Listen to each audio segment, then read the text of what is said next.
आज के इस वीडियो लेक्चर में हम बोल्टेड कनेक्शंस के बिहेवियर के बारे में देखेंगे कि बोल्टेड कनेक्शंस में लोड कैसे ट्रांसफ़र होता है और उसमें फेलियर किस तरह से होता है। तो बोल्टेड कनेक्शंस में जो सबसे पहले फेलियर है वो है शीयर फेलियर ऑफ बोल्ट। दो प्लेट्स दिख रही हैं, लैप जॉइंट है, इसमें बोल्ट जो है वो बीच में से कट गया है, ये शीयर फेलियर ऑफ बोल्ट है। सेकंड जो फिगर है उसमें है शीयर फेलियर ऑफ प्लेट। जो प्लेट है उसमें देखिए आप, प्लेट जो बीच में से कट रही है, ये शीयर फेलियर ऑफ प्लेट है। थर्ड टाइप ऑफ फेलियर जो है वो है बियरिंग फेलियर ऑफ बोल्ट। इस फिगर में आप देखिए कि बोल्ट का जो एक साइड है, एक एज है, उसमें एक इम्प्रेशन आ गया है। यहाँ पे प्लेट के साथ जहाँ पे ये टच कर रहा है तो वहाँ पे लोड के कारण बोल्ट के अंदर बेयरिंग फेलियर हो गया है। फोर्थ फिगर में बेयरिंग फेलियर ऑफ प्लेट दिख रहा है। इसमें जो प्लेट है उसमें बोल्ट के कारण मटेरियल में फेलियर आ गया है।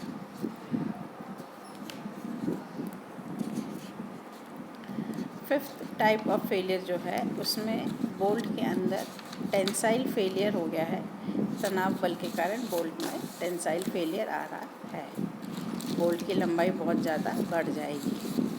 सिक्स्थ फिगर में बोल्ट के अंदर बेंडिंग फेलियर हो रहा है, बोल्ट जो है वो बेंड हो रहा है।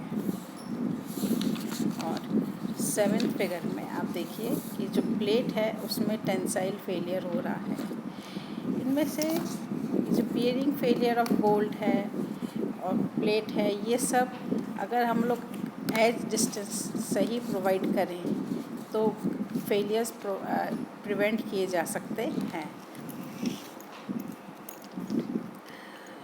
बियरिंग टाइप कनेक्शंस के अंदर जो बोल्ट होता है, चाहे वो हाई स्ट्रेंथ वाला हो चाहे ऑर्डिनरी बोल्ट हो, उसमें जब लोड ट्रांसफ़र होता है वो बेयरिंग के कारण होता है। दो प्लेट्स हैं, ये आपस में एक दूसरे के ऊपर स्लिप करेंगी और बोल्ट और प्लेट के बीच में कांटेक्ट आएगा और इसके कारण इनमें बेयरिंग टाइप कनेक्शंस में लोड ट्रांसफ़र होगा। एक बार जब बोल्ट्स बेयरिंग में आ जाते हैं, यानी कि कांटेक्ट में आ जाएंगे प्लेट के, तो उसके बाद जो कनेक्शन है वो बिहेव करेगा लीनियरली, और ये तब तक बिहेव करेगा जब तक कि यील्डिंग नहीं हो जाती है एट वन और मोर पोजीशंस। कौन कौन सी पोजीशंस हैं वो? At the net section of the plate, plate का जो नेट सेक्शन है, नेट सेक्शन हम लोग प्लेट का निकालेंगे। ये जो प्लेट में जो बोल्ट होल्स हैं उनको माइनस करेंगे, उसके बाद जो सेक्शन बचता है वो net section of the plate कहलाएगा। फिर है on the bolt shear plane, bolt के शेयर प्लेन पे। और तीसरा जो है वो है in bearing between the bolt and the side of the hole. जो बोल्ट है उसके और होल के जो साइड में जो बियरिंग है, ये जो तीन कंडीशंस हैं, इन तीनों पे आपको बोल्ट की डिज़ाइनिंग करनी है बियरिंग टाइप कनेक्शंस में। इस फिगर में दिखाया गया है कि लोड कैसे ट्रांसफ़र हो रहा है। पहला जो फिगर है इसमें दो प्लेट्स हैं और बीच में एक प्लेट और लग रही है, तो इस पे बोल्ट के कारण लोड ट्रांसफ़र हो रहा है। और ये जो कनेक्शन है ये शीयर एंड बियरिंग जॉइंट है। इसमें जब फोर्स लगाते हैं तो बोल्ट बेयरिंग में आ जाता है, कांटेक्ट में आ जाता है प्लेट्स के, तो इसके कारण यहाँ पे जो साइड में बोल्ट की जो साइड्स हैं वहाँ पे बेयरिंग फोर्सेस लग रहे हैं, और जहाँ से बोल्ट कट रहा है वहाँ पे शेयर लग रहा है। तो इस तरह के जॉइंट्स में आपको शेयर एंड बेयरिंग दोनों तरह के फोर्सेस का इफ़ेक्ट बोल्ट पे स्टडी करना है। इनमें से जो कम होगा बोल्ट की स्ट्रेंथ वही होगी। सेकंड टाइप ऑफ जो फिगर है इसमें ये फ्रिक्शन ग्रिप बोल्ट जॉइंट्स हैं। इसमें दो प्लेट्स के बीच में हमने क्लैंपिंग फोर्सेस लगाते हैं, प्री टेंशनिंग करते हैं बोल्ट की। बोल्ट को स्नग टाइट कंडीशन से एक्स्ट्रा टाइट करेंगे, जिससे कि दोनों प्लेट्स आपस में कंप्रेस होगी और जो प्लेट्स में कंप्रेशन होगा तो बोल्ट में टेंसाइल फोर्स आएगा।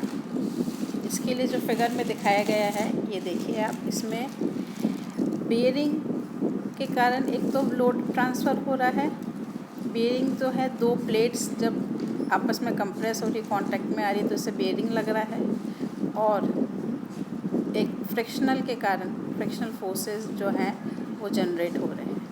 तो ये है pre loaded friction grip joint. इसमें लोड ट्रांसफ़र मैकेनिज़्म इस तरह से आ रहा है। तो इस तरह के जॉइंट में आपको बेयरिंग और फ्रिक्शन के कारण जो इफ़ेक्ट आ रहा है वो देखना है। जब आपका इस तरह के जॉइंट्स में फ्रिक्शनल फोर्सेस ओवरकम हो जाते हैं तो ये जॉइंट फिर शियर एंड बेयरिंग जॉइंट की तरह एक्ट करने लगता है और इसमें फिर शियर और बेयरिंग फोर्सेस लगेंगे। ये जो है फ्रिक्शन ग्रिप जॉइंट्स, जिसके लिए जो बोल्ट्स यूज़ किए जाते हैं वो हैं high strength friction grip bolts. और शियर एंड बेयरिंग जॉइंट्स में ऑर्डिनरी या हाई स्ट्रेंथ वाले बोल्ट्स, दोनों में से कोई भी यूज़ किया जा सकता है। थर्ड टाइप ऑफ जो लोड ट्रांसफ़र मैकेनिज़्म है, इसमें बोल्ट के ऊपर टेंसाइल फोर्स लग रहा है। तो आप ये देखिए कि बोल्ट में जो अंदर के साइड रेड एरो से टेंसाइल फोर्स लग रहा है और बोल्ट और प्लेट का जहाँ पे आ रहा है वहाँ पे बियरिंग फोर्सेस लग रहे हैं। इन्हीं के बेस पर एक न्यूमेरिकल करेंगे।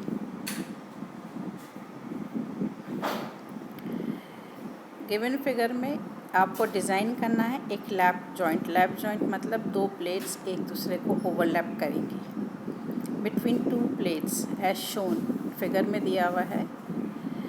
सो as to transmit a factored load of, factored load मतलब एक्सटर्नल लोड पे आपने factor of safety load factor लगा दिया है, तो इससे फैक्टर्ड लोड आ गया है 70 किलो न्यूटन का। और आपको जो बोल्ट यूज़ करना है वो M16 का बोल्ट है, ग्रेड है 4.6 और प्लेट्स की जो ग्रेड है 410 है। तो इसका एक बार फिगर देख लेते हैं। ये फिगर है, इस फिगर में दो प्लेट्स दिख रही हैं आपको, 12 mm की और 20 mm की। इसमें बोल्ट लग रहा है। तो आप देखिए कि इनमें जो बोल्ट होगा वो सिंगल शियर में, एक ही प्लेन पे वो कट रहा है, वो सिंगल शियर पे है। नीचे के फिगर में आप देखिए 70 किलो न्यूटन का टेंसाइल फोर्स लग रहा है प्लेट पे। प्लेट की चौड़ाई है 80 mm और अब हमको इसको डिज़ाइन करना है। नॉमिनल डाया आप बोल्ट का जो होता है, जो दिया हुआ है वो 16 mm है। टेबल से आप देख के क्लियरेंस सोल जोड़ेंगे तो होल का डाया आ जाएगा, तो 16 + 2 = 18 mm। इस फिगर में देखने से पता चल रहा है कि बोल्ट्स जो हैं वो सिंगल शियर में हैं, तो इसके कारण जो शियर कैपेसिटी है बोल्ट की, उसका फॉर्मूला है FU/√3 NN/ANB + NS/ASB/γ-MB। बोल्ट की जो स्ट्रेंथ है वो है 400, NN जो है 1 है, शियर प्लेन 1 है। ANB के लिए जो हम फॉर्मूला लेंगे वो लेंगे 0.78 ASB और ASB जो है वो है π/4 t²। t जो है वो 16 mm है। γ-MB टेबल से निकाल लेंगे 1.25 आएगा, तो ये वैल्यू आ जाएगी 29 किलो न्यूटन। फिर आपको निकालना है बेयरिंग कैपेसिटी। बेयरिंग कैपेसिटी का जो फॉर्मूला है वो ये रहा, 2.5 kb dt FU/γ-MB।